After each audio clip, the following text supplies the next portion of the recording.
Hello friends, welcome to my channel UPSC journey. तो friends, आज के इस वीडियो में मैं आकाश जी जो कि झारखंड से उन्होंने कुछ सवाल पूछे हैं मुझसे, उनके जवाब देने वाली हूँ। तो फ्रेंड्स, उनका पहला क्वेश्चन ये था कि उन्हें प्रिपरेशन के हर होल आउट प्रिपरेशन उन्हें एक मेंटर की ज़रूरत है और वो उन्हें कहाँ से मिलेगा। तो देखो आकाश जी, मेंटर तो आपको कोचिंग लगाने से मिलता है या फिर आप टेस्ट सीरीज़ लगाते हो तो फिर कई क्लासेस के मेंटरिंग सेशंस फ्री मिलते हैं आपको। तो फिर देखो, कोचिंग आप लगाएंगे जैसे कि अनअकैडमी जो 3 साल की कोचिंग देता है, तो वो भी वेल एंड गुड होगा ऑप्शन आपके लिए। लेकिन टेस्ट सीरीज़ का ऑप्शन आपके लिए नहीं हो सकता, क्योंकि देखो टेस्ट सीरीज़ इतनी जल्दी लगा कि आप क्या ही करोगे। अभी आप फर्स्ट ईयर के ग्रेजुएशन में हो और टेस्ट सीरीज़ लगा के आपको कोई भी उसका बेनिफिट नहीं मिलेगा, तो फिर ये तो ऑप्शन आपके लिए फेल हो जाता है। और एक ऑप्शन मैं आपको देना चाहती हूँ कि देखो, आप मुझसे भी पूछ सकते हो, कोई भी आपका डाउट होगा तो फिर आपके थ्रू आउट जर्नी में आपके साथ रहूँगी, आपके डाउट्स क्लियर करूँगी जितना मुझसे हो सकता है।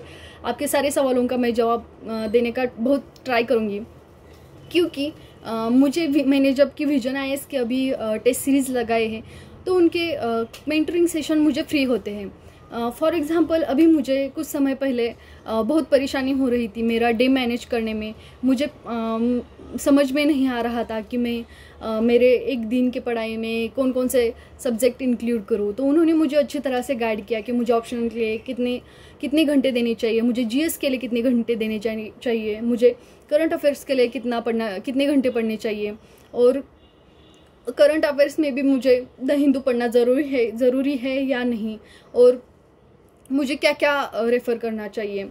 तो इन सारे सवालों को उन्होंने मुझे बहुत अच्छे से गाइड किया। हमारी कॉल लगभग 1-1.5 घंटे तक चली और सर ने मुझे इतना अच्छा तरह से समझाया कि देखो यूपीएससी क्या डिमांड करती है, आपको किस अप्रोच से पढ़ना चाहिए। सारी उन्होंने चीज़ें मुझे क्लियर करी और मैं अपने ट्रैक पे फिर से आ गई। तो देखो, आपके लिए ये भी इजी होगा कि आप मेरे थ्रू विजन के मेंटरिंग ले लो।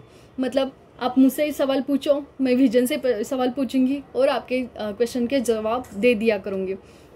तो ये भी आपके लिए आसान ऑप्शन है। सेकंड ऑप्शन आपका ये था कि सिविल एस्पिरेंट अपनी प्रिपरेशन के दौरान कौन कौन सी गलतियाँ करते थे।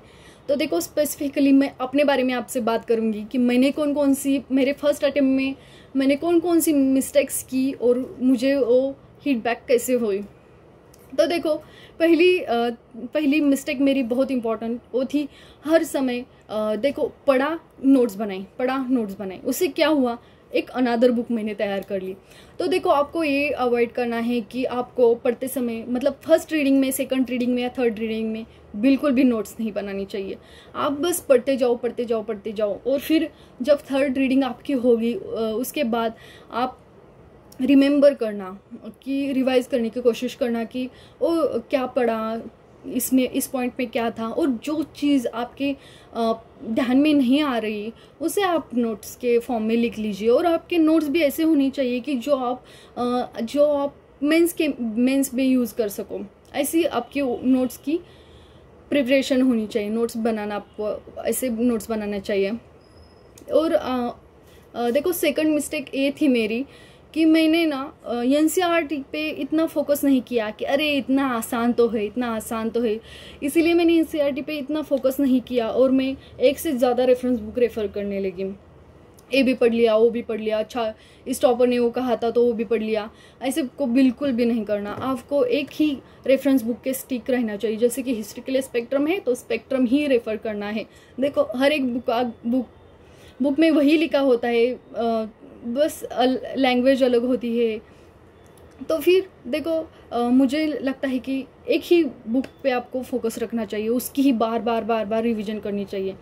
तो ये था मेरा कि मैं बहुत सारे मल्टीपल रिसोर्सेस यूज़ करती थी एक सब्जेक्ट के लिए, जैसे कि मुझे पीएचडी ही करनी है उसमें। और मेरी थर्ड मिस्टेक ये थी कि मैं बिल्कुल भी कंटिन्यू नहीं थी मेरी स्टडी में। जी हाँ, continuity is most important thing in your preparation time. आप दिन में, अभी आप देखो स्टूडेंट हो तो आप इतना टाइम नहीं दे पा रहे होंगे आपके पढ़ाई के लिए।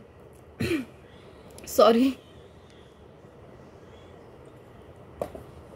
तो देखो, दिन में 3-4 घंटा ही पढ़ लेना, लेकिन हर रोज़ पढ़ लेना। हर रोज़ आपको पढ़ाई करनी ही चाहिए। एक दिन पढ़ लिया, 2 दिन ब्रेक लिया, ऐसा बिल्कुल नहीं होना चाहिए। Continuity is must. आपको पता नहीं चलेगा धीरे धीरे पढ़ते समय आप अपने टारगेट तक कब पहुंच जाओगे। और एक क्वेश्चन था आपका, और कौन सी मिस्टेक रह गई मेरे से? हाँ, और एक, जब कि हम घर से पढ़ाई करते हैं तो हमें ना, हम ज़्यादातर घर के भी प्रॉब्लम्स में इन्वॉल्व हो जाते हैं। वो हमें अवॉइड कर देना चाहिए कि हमें ना घर के प्रॉब्लम्स, हमारी पढ़ाई मतलब घर के प्रॉब्लम पे 1 साल 2 साल 3 साल बिल्कुल भी ध्यान मत देना। चाहे वो बाहर से सामान लाना हो या फिर किसी से झगड़ा हुआ हो, ऐसे कई सारे होते हैं इंसिडेंट्स जिसपे हम न चाहते हुए भी हम उनके तरफ मतलब हमारा ध्यान जाता ही है और फिर हम डाइवर्ट हो जाते हैं पढ़ाई से। तो फिर ध्यान में रखना, हमें हमारे दिन में सोते समय, उठते समय, खाते समय, पीते समय, हर एक समय हमारे दिमाग में सिर्फ हमारी पढ़ाई होनी चाहिए। हमारे ड्रीम्स होने चाहिए कि अरे यार, इंटरव्यू में मुझे ये क्वेश्चन पूछा तो मैं क्या जवाब दूंगी, या फिर अभी हिस्ट्री का मुझे ये करना बाकी है, आज का टारगेट मैं बस इतना ही कर पाई, और हाउ मैं अपनी प्रिपरेशन कैसे इन्हांस कर सकती हूँ, कैसे उसमें और वैल्यू ऐड कर सकती हूँ। ये चीज़ आपके दिमाग में होनी चाहिए, ना कि इसने मुझे क्या कहा, उसने मुझे क्या कहा। और एक मिस्टेक जो मैंने की थी ना प्रिपरेशन के दौरान, मैं उसे आपके साथ शेयर करना चाहती हूँ, और वो बहुत इंपॉर्टेंट है कि हर एक लोगों को बताते रहना। जो भी आपको पूछा ना, अच्छा बेटा अब क्या कर रहे हो, जी मैं यूपीएससी कर रही हूँ, don't do this, don't do this. किसी को भी मत बताना ना, पहले आपके फ्रेंड्स को भी मत बताना कि आप यूपीएससी के लिए प्रिपेयर कर रहे हो। आपके रिलेटिव्स को तो बिल्कुल ना बताना कि आप यूपीएससी के लिए प्रिपेयर कर रहे हो।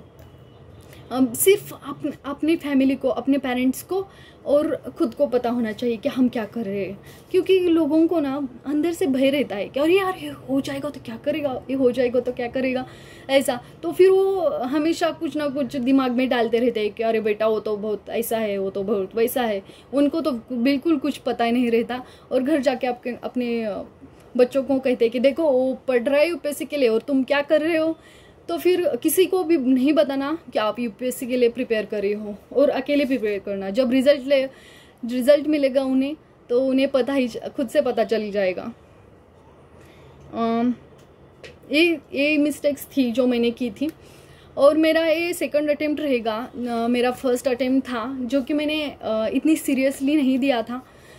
तब मैंने ना कोई कोचिंग लगाई थी, ना मुझे टेस्ट सीरीज थी, ना मैंने किसी से गाइडेंस ली थी, बस अपनी ही धुन में थी। तो उससे तो कुछ मुझे मतलब मैं उस प्रिपरेशन से सेटिस्फाइड बिल्कुल नहीं थी। लेकिन मैंने उस फेलियर से बहुत कुछ सीखा, और इस प्रिपरेशन के दौरान मैं वो मिस्टेक बिल्कुल रिपीट नहीं करती। मैं रिवीजन पे ज़्यादा फोकस करती हूँ। मैं एक ही रेफरेंस बुक रेफ़र करती हूँ हर एक सब्जेक्ट के लिए। और अभी मैंने मेरी प्रिपरेशन छुपा के रखी है। मेरा यूट्यूब चैनल के बारे में मेरे रिलेटिव्स को, मेरे फ्रेंड्स को, किसी को कुछ नहीं पता है। तो देखो, ये आपके क्वेश्चन के सवाल, आई एम सॉरी, ये आपके क्वेश्चन के जवाब दिए मैंने। आई होप आप सेटिस्फाइड हुए होंगे। तो ठीक है, मिलते हैं, बाय, सी यू सून। और भी कुछ डाउट होंगे तो ज़रूर बताना, बिल्कुल बेहिचक। हम फ्रेंड्स से और फ्रेंड्स के जैसा व्यवहार रखेंगे एक दूसरे के साथ। अभी मेरी फैमिली 95 लोगों की है, तो आप जो 95 लोग हो वो सारे मेरे फ्रेंड्स ही हो। तो फिर ठीक है, चलो bye. Hi friends, welcome to your channel Marathi mathematics. So friends, आज मी तुमच्याशी UPSC बद्दल काहीतरी डिस्कस करणार आहे। कारण जेव्हा आपण UPSCबद्दल ऐकतो तेव्हा खूप सारी उत्सुकता असते की जाऊ द्या, आधी माझ्या चॅनलवर व्हिडिओ अपलोड करते.